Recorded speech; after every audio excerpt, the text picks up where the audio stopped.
Following the Empire's conquest of Hammerfell in the year 864 of the Second Era, Imperial forces gathered on Cyrodiil's northeastern borders, while fleets prepared in Skyrim for an imminent invasion of Morrowind. Facing the perceived might of the Imperial legions, Morrowind's great houses found themselves divided. House Indoril and the Temple advocated for a fierce resistance against the Imperial invaders, with Redoran and Dres standing with them. The Telvanni opted for neutrality, while Hlalu suggested accommodation with the Empire.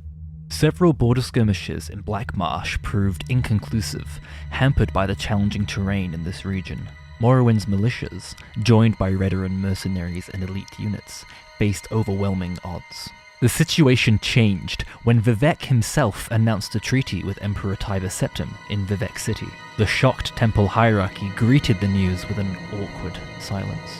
House Indoril vowed fierce resistance to the Imperial regime, while Dres pledged their support, and House Redoran, glad for an excuse to avoid isolation, welcomed the agreement alongside House Hlalu. Many House Indoril nobles chose suicide over submission, and in doing so, weakened their house and strengthened Hlalu's influence. The Lord High Councillor's refusal to accept Imperial rule led to his assassination at the hands of the Morag Tong, and he was supplanted with a Hlalu successor. Indeed, in many other places across Dunmer society, many Indoril nobles were assassinated and replaced with members of House Hlalu who were more agreeable to Imperial rule. This period of inter-house struggle caused more bloodshed in Morrowind than their battles against the Imperial legions. As part of the Armistice Agreement, the Dunmer people retained much autonomy within the Empire. They were able to preserve their own laws and customs, including religious practices and slavery, as well as allowing the continued existence of the Morag Tong, a Dunmeri society of assassins. The Empire, in return, were permitted to install a puppet figurehead king of Morrowind, but perhaps more importantly, the Empire were granted ownership of the Numidium, a great brass construction built by the Dwemer before their disappearance. The Numidium would then be used by Tiber Septim to conquer the remaining provinces of Tamriel, uniting them under the Imperial banner, heralding the start of the Third Era.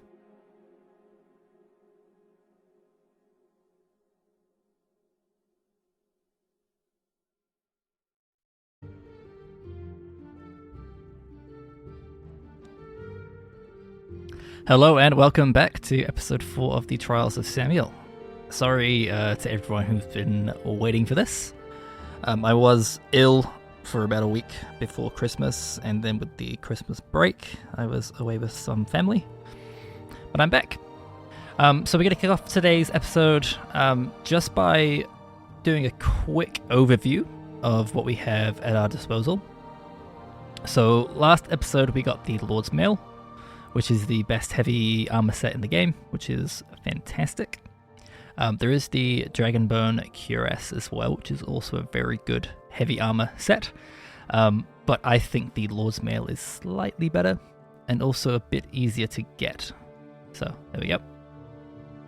Amulet of Opening, which we used last episode for a lock level 10 chest. Really useful for those kind of low level chests that we don't want to use a scroll for. Ring of Healing, obviously Fargoth's Mentor's Ring, which we got in episode 1. This robe, which is a Restore Health robe. Demon Katana we got from the same guy as the Lord's Mail. A couple of elemental swords here. So there's an Iron Shard sword and a Spark sword. We'll decide which one of these to keep at some point. And the Sword of White Woe, which is a very good sword. I'm not sure if it'll be our forever sword, but it's good enough for now. Amulet of Mighty Blows, Fortify Strength, 5 to 20 points for 30 seconds on self. Fairly self-explanatory, that one. Amulet of Recall, which is kind of one for later, but it'll be good for when we get a mark, probably not a mark spell, with a mysticism of 5. We'll probably need like an enchanted mark item to pair with that one. The Frost Mirror Robe, which is actually really good. I'm going to equip that now over the Veloth's Robe. So resist frost, 20 to 40 points for 10 seconds on self. And also that Reflect is going to be really, really useful. I don't see any reason to not use it in any fight. It's got what? Oh, it's got 5 charges?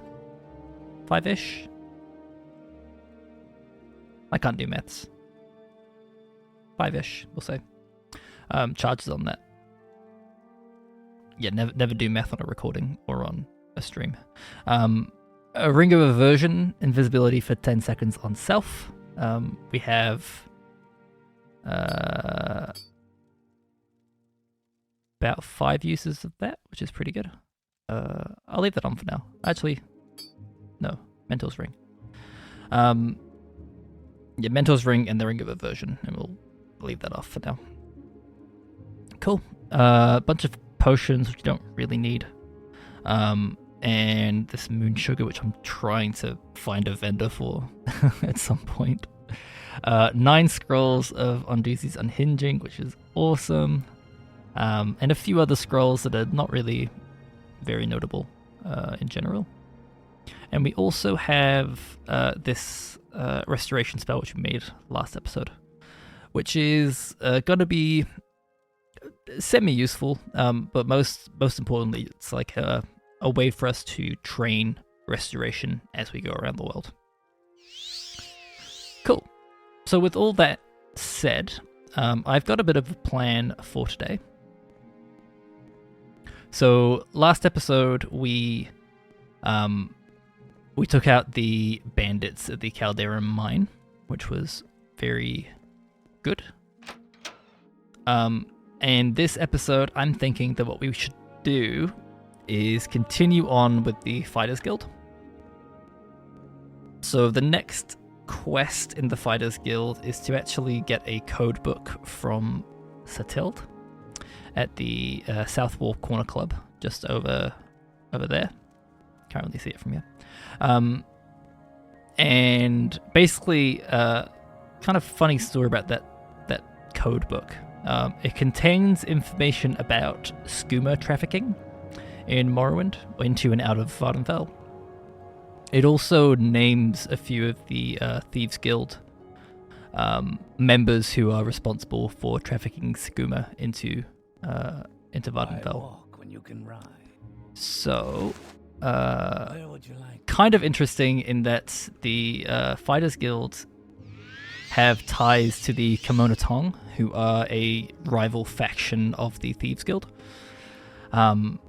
And so having the names and addresses and the kind of intimate knowledge of the goings-on of certain members of the Thieves Guild could be extremely valuable to Kimono Tong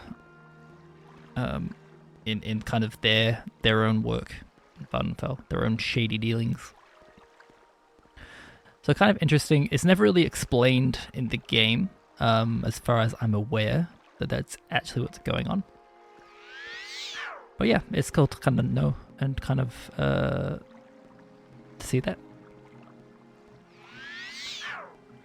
I did mention the last episode, I think it was the last episode, when we were in Vivek, it might have been episode 2, that in Elder Scrolls Online, I thought that these cantons were under construction.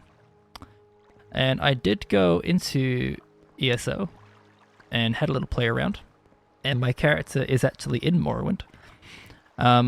And I can confirm that these are under construction in ESO. And it's quite interesting, actually, to see. It's very different from kind of what it looks like here. Although, not that different. But it's very cool. It's very, very, very cool. It's cool to also like walk around Vardenfell and be like, oh, that's the ancestral tomb of such and such family. And then having them actually have their relatives like nearby.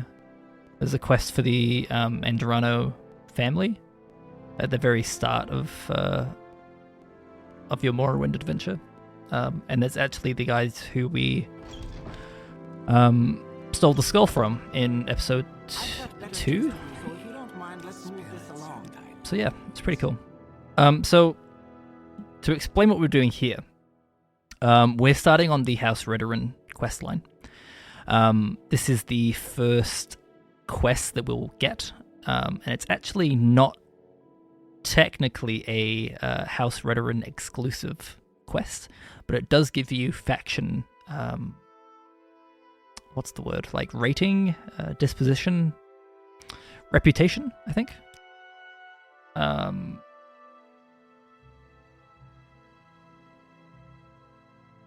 don't know if it's actually mentioned what the wording is, but basically it gives you a faction ranking with Redoran.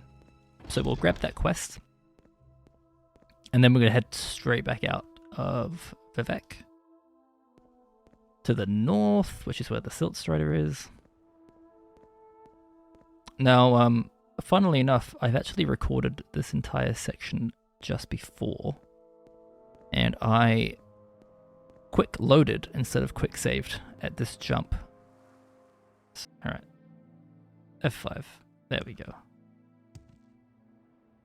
Can I please? Well, I mean, I'm leveling acrobatics. Okay, well, I can't even jump over the railing, so apparently that is too high for this character to jump. Do these go down? No, they don't go down. Oh, wait, what? It shouldn't? Okay, well, there should be a way down at some point. I guess we're taking the long way around. I guess down here. There we go. There would have been one on the other side as well, but whatever. We're doing it the scenic route. Not that there's an awful lot to see in Vivek on the outside.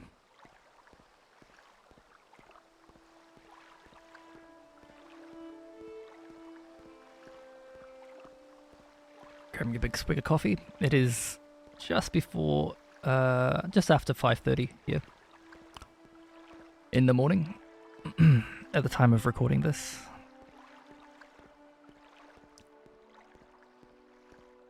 So I'm a little bit sleepy, a little bit dazed, but I'm very excited to get this episode completed so we can move on to the next one.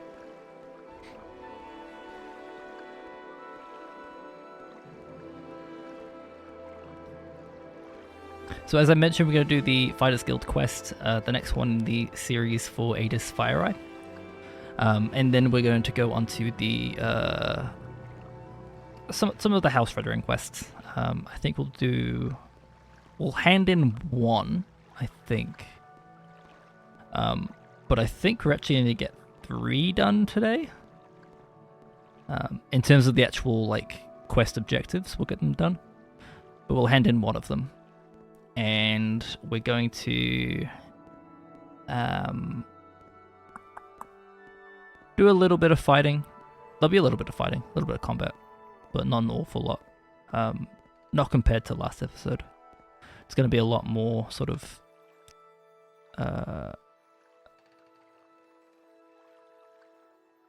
finishing off quests and stuff. Where would you like to go? Okay, so back in Balmora, I have nothing I want to do here. This is just a stop on the way to Alderaan.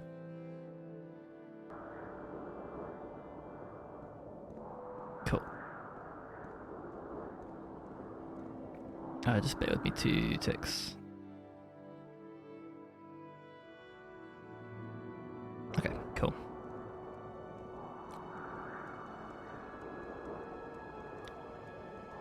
I actually, I drew a map of where I need to go next because I kept getting lost when I was trying to figure out where the hell to go. You are levitating. That's impressive.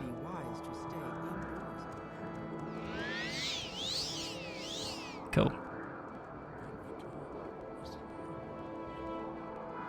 So yeah, Alderaan, it's not the prettiest town. It's very it's very Redoran with these kind of chitinous shells.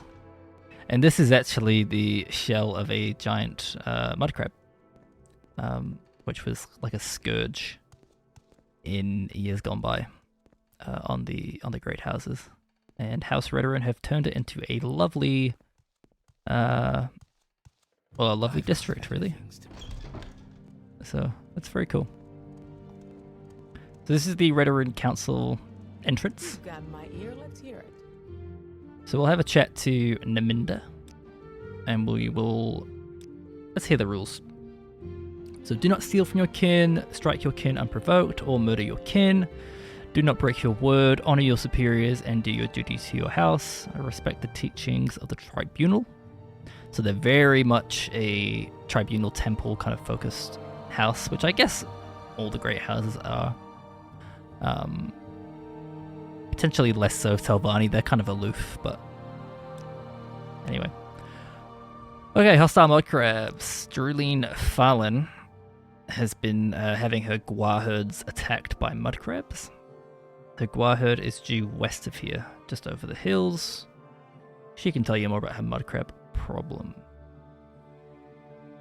Alright, and then we get these instructions. Leave west out of Alderaan. Take the road towards Nissus. When you go into the hills, take the left fork to the southwest. Take the right path at the next fork, and you should see her Gua straight ahead. So, you can choose to try to follow those instructions. I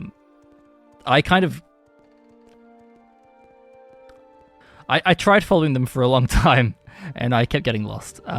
So I made a little map for myself on my other screen, which I will be following for this. So yeah, call me a cheating piece of whatever. I don't really care. Some of the instructions in this game are... It's really, really cool to try to figure out where you are. But when you're trying to kind of...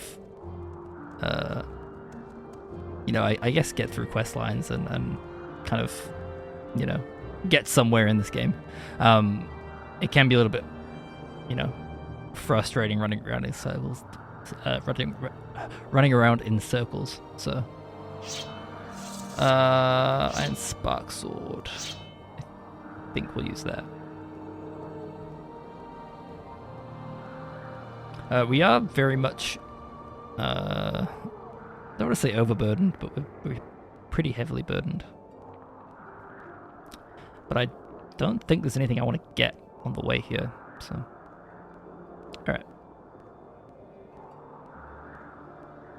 So I have explicit instructions for myself to not talk to anyone who's randomly standing around. Unless I know that they're safe.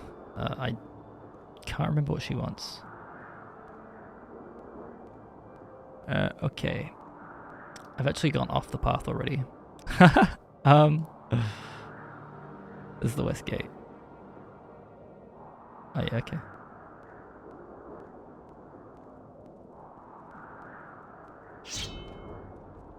Oh hell.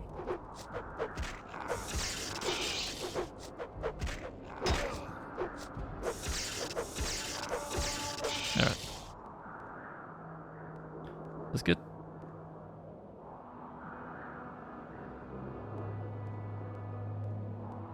Legitimately, I think I need to go back a little bit. I think it's this path. Let me just get my bearings real quick. This is the road to Nissus. Yep. Cool. Alright.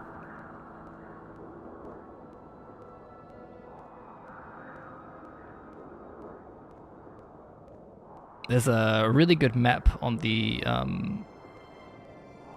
unofficial Elder Scrolls Wikipedia, so UESP, for Morrowind, and it's just like, it's an absolute game changer. It has locations marked, it has like really high quality sort of aerial views of everywhere. It's just fantastic. Highly recommend checking it out. There we go.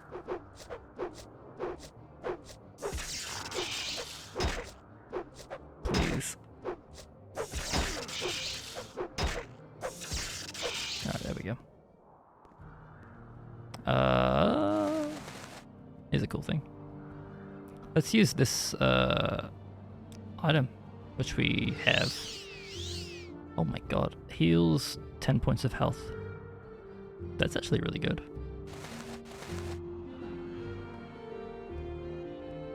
Nice. There it is. It's kind of awkward when I scroll through my spells list. It's scrolling through my document on the other screen, which is not ideal. Go. Let's get that going.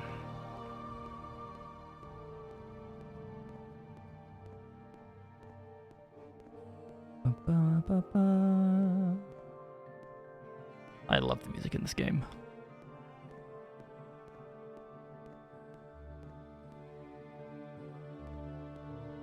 Okay, I think it's down here.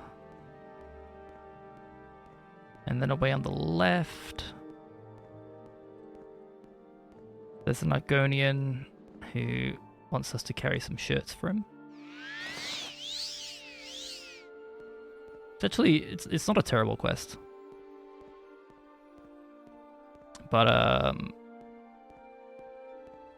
so clumsy, all my fault. we don't have the carrying capacity for it, so we're not going to bother. And then I think it's straight this way. Oh god, I hope. I do have a another way to find it. Oh yeah, okay. I know where we are. It's actually there. So I went one road south from where we should be. That's fine.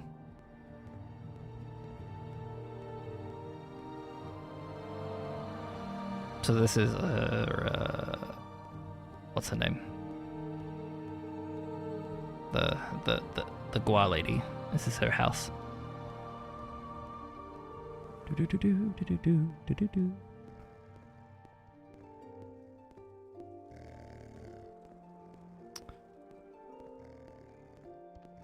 Put the hands away. Hostile mud crabs. They usually come from the coast to the southwest.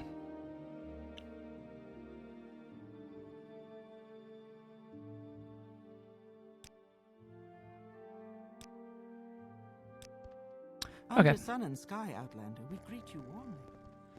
Cool. They're so cool looking. Like they're very different from anything you'll see in like Oblivion or Skyrim.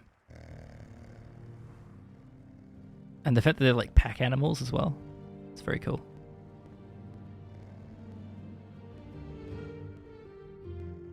Alrighty.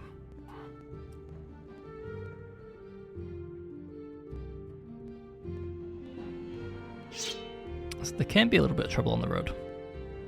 So we'll just take it. Oh. What am I doing? I'm on the wrong road.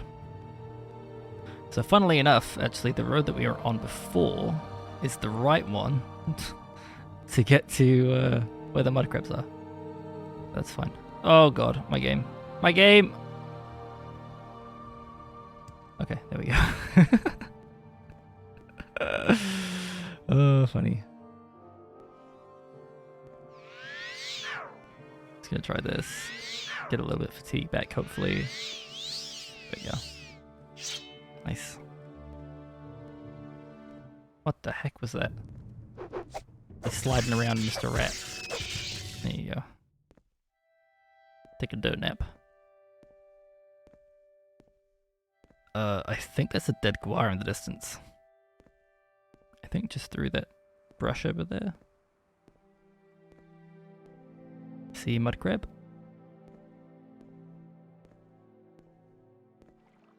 Okay.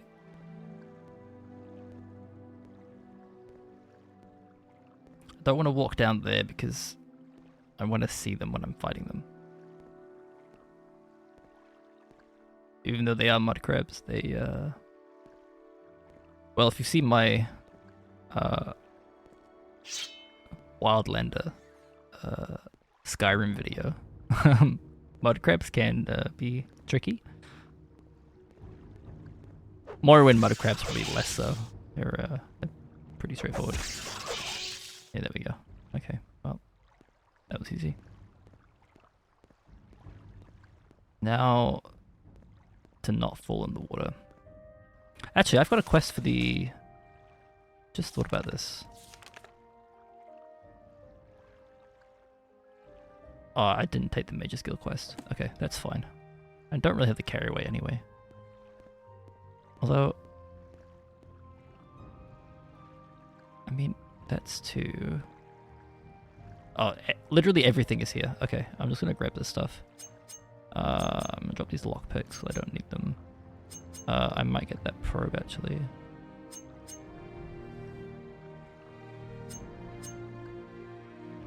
So holds the probe. Drop these lockpicks because I just don't need them. Don't need that. Okay, weight is fine.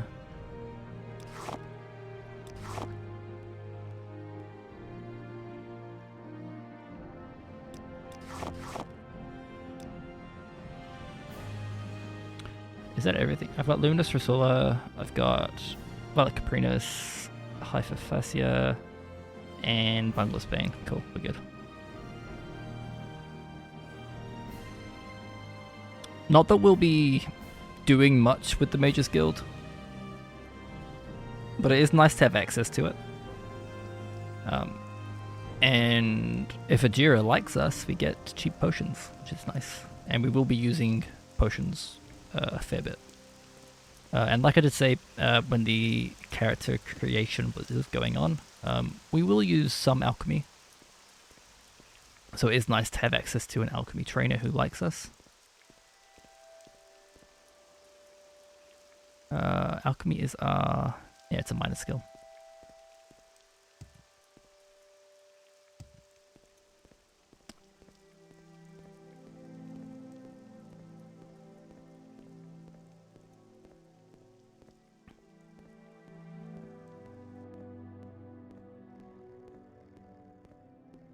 It's just nice to be able to like craft the occasional potion.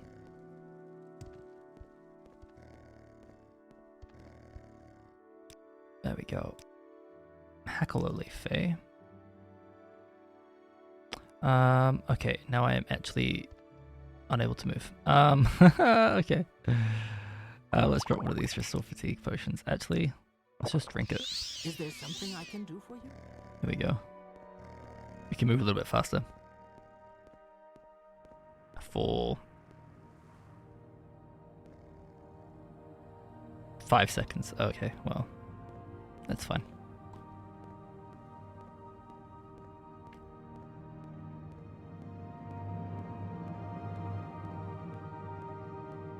Actually,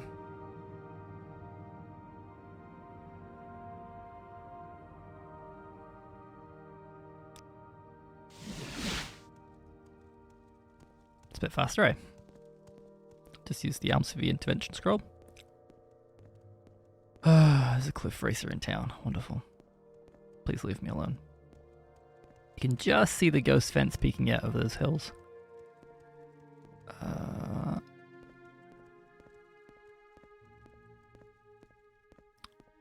So let's go hand this one in and get the next quest.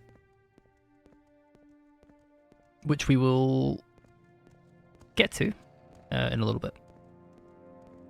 Yes, Outlander. Oh god, let me past. I want to get past. Yeah, so the next quest we'll get to a little later in the episode. Go ahead, Outlander. What do you need? Yep. Okay, in Old Velothi. Old Velothi is directly north of Nissus. So Nissus on the map is... Oh, well, it's right there. And Old Velothi is there. So we'll get to that. I think we'll probably end it in Old Velothi for today.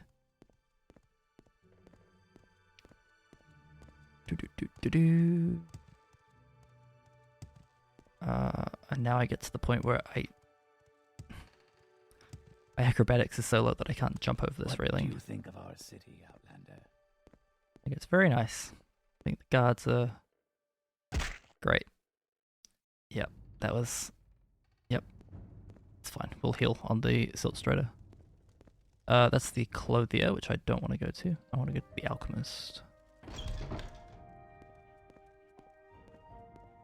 It's crazy that you can take full damage from a balcony. Like that. But there you go. You are the person I want to talk to, aren't you? Gotta wait here. Ask your question quickly. I must be going. Ah, the moon sugar. Okay, cool. Now I want your... So this vendor... Oh my god, her eyes. Sells Talvani Bug Musk, which is what we want. And I'm gonna drop a couple of lower level potions that are quite heavy. Fortify speed for 30 seconds. Hey, that's cool.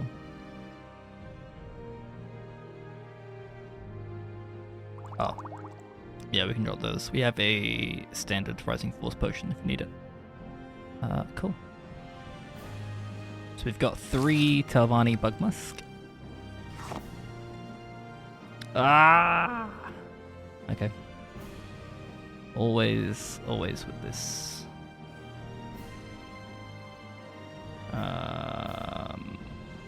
What do I want to drop here?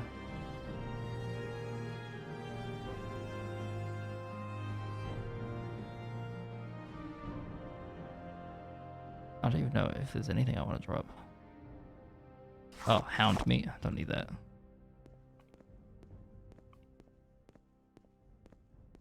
I guess it makes sense that meat weighs so much, but does it have to weigh that much? Alright. So we've got what we need, what we came for.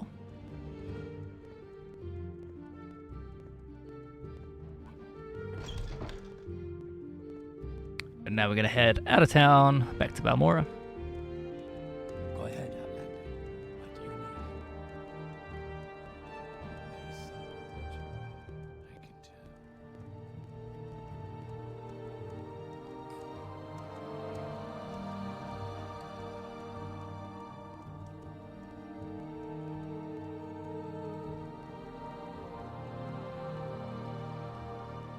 He's the airship man. I don't know if I've ever actually done it, to be honest. Maybe I'll do it at one point. Okay, travel to Balmora, please. We make a special trip just for you. Same low price.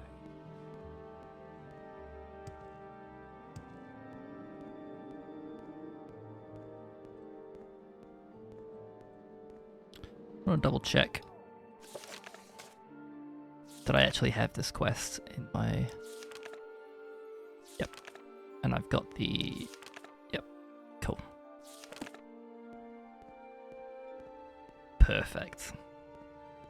So both of these quests can be solved if your disposition is high enough with the character.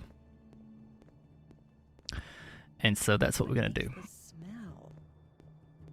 Outlander, what do you want? Let me through.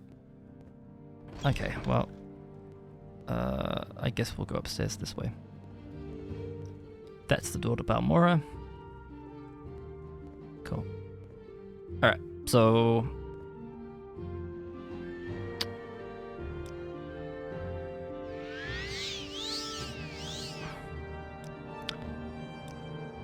So he doesn't want to take back his words. So we're going to use 2 of these right now. So it fortifies the personality up to 135, and that is for a minute. It is truly a pleasure to see you. And then he withdraws his statements. Wonderful. That's done. And now we begin the mad dash to the other side of town. And by mad dash, I mean slow walk. I am never too busy for a good talk. As far as we can go.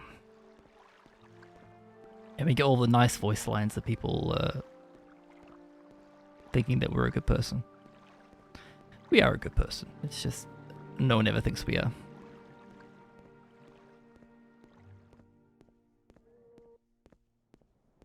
I love the shimmer of enchanted items in this game. Cool. And she's disposition's 89, which is great. So it would be, I think, 69 out of 100 with just 1 Telvanni Bug Musk. So we do need the 2 there, unfortunately. So we asked about the code book. And there we go. Yeah, perfect. Cool. So we've got the code book. Let's go and give this over to Adis to sell off to her Kimono friends and not think about the consequences of what we've just done. Which is probably doom a few people to their deaths. Actually, if you want to read this, obviously it's written in code, it's a code book. But the when it's all translated, it's like lists stuff like names, the number of boxes, or crates rather, and yeah, the given that the cipher I think is skooma, yeah, it's pretty clear what the boxes contain. How does the day greet you, friend? So here we go. Talk? You're Here's a the welcome break from the code locals. book. Cool. And then we'll grab this next one. We may as well. I don't know if we'll do it yet. It's in Saran. I don't really have any reason to go to Saran yet. So we'll leave that for now. And we've advanced to the Fighters Guild. That's good. We've got this Fortified Willpower, which we may as well get in our inventory. May your kills be quick. And while we're here, and while I remember... Yes, Outlander, what do you want? Let's pop down to Ajira.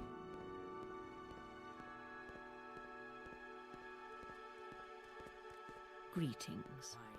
I don't think I've done this yet. Go ahead, I'm listening. There we go.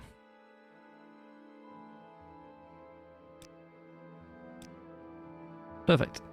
And we get 4 cheap restore health potions, which useless to us. Greetings, friend. Do you have gold? Yes, you do. And we can sell off our moon sugar. Let's go.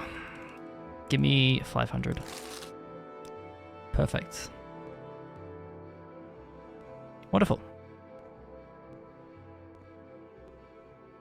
All right then, I'm listening. So that's going to make it a little bit easier when we're trying to sell to people or buy things from people. I don't have to drop the moon sugar every time because it's so annoying. Go ahead, Outlander. Cool. And I think that is that bit done. All that's left now is to go to Nissus and then have a long walk to Old Velothi. Now, I don't think I'll talk about Veloth much this episode. But I'll definitely have a talk about him at some point, because the story of Veloth is one that's so relevant to every kind of Dunmer Well, the Dunmer origin story really starts with Veloth. So yeah, we'll definitely talk about Veloth at some point. It's such like good, detailed lore, which is awesome. So what we're going to do here is we're actually going to make our first pilgrimage. So the pilgrimage of the 7 Graces. One of the tasks is actually right here at the Shrine of the Mask. So Potion of Cure Disease. The Grace of Justice. Thank you for your justice, Lord Vivek. I shall be neither cruel nor arbitrary, for fair dealing earns the love, trust, and respect of our people. There we go. In the days of fire, when Dagoth-Ur first crept back into Red Mountain and awakened it, Vivek led refugees here as they fled the ash and blight. Weary, they rested here a while. When Vivek awoke, he found himself and all his followers encased in casts of grey ash. Frozen like a sleeping statue, and unable to free himself or help his people, Vivek was filled with despair. Vivek's tears weakened his ash cast. He tore the ash from his perished followers, breathed life into their lungs, and cured them of the blight. This is Vivek's heroism. His tender heart provides strength when his might fails.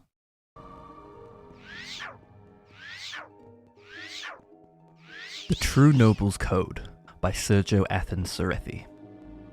The honourable warriors of the great house Redoran are the hereditary defenders of Morrowind. To be a noble of House Redoran is more than being a great warrior. One must follow the triune virtues of duty, gravity, and piety. A Redoran's duty is first to the tribunal temple, second to the great house Redoran, and third to one's family and clan. In the Battle of Red Mountain, warriors of House Redoran died bravely for their duty to the tribunal. By defending House Redoran from the schemes of Telvanni wizards and the lies of untrustworthy Hlalu, the true noble shows duty to House Redoran. Following the temple's guidelines of mercy and generosity show duty to one's family and clan. A Redoran noble must know the virtue of gravity. It is not the Redoran way to laugh at serious matters, for it shows disrespect. It is not the Redoran way to spread rumours, for they fester and breed dissension. A Redoran must show piety to the Aedra and Daedra, our creators and ancestors. For without the divine, we would not have the chance to serve. And without divine law, we would not know right from wrong. And without giving thanks for these things, we would forget our place and our purpose. Great House Redoran praises all the skills of war, not because we believe war is good or honourable in its own right, but because this knowledge is necessary to perform one's duty. House Redoran's warrior fight with a long blade and a shield, or with a spear. A noble of House Redoran must also learn to use a bow and must be athletic enough for the long marches to battle. A Redoran wears heavy or medium armor depending on rank and strategy. A noble of House Redoran is expected to know how to repair and maintain his own armor. Those who are born to House Redoran have been taught their skill and virtues by kin and clan. Those who seek to enter House Redoran as retainers must satisfy an examiner in the Redoran Council Hall that their skills are suitable for service to House Redoran. Whether born to the blood of House Redoran or adopted into service of House Redoran by oath, those who seek to advance in the ranks of House Redoran must demonstrate their virtues by service and obedience. And only when one has mastered all the skills and virtues can one truly call himself a noble of the great House Redoran.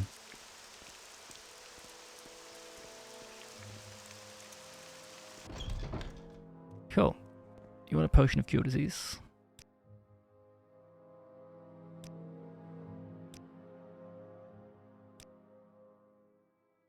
Maybe in a few days.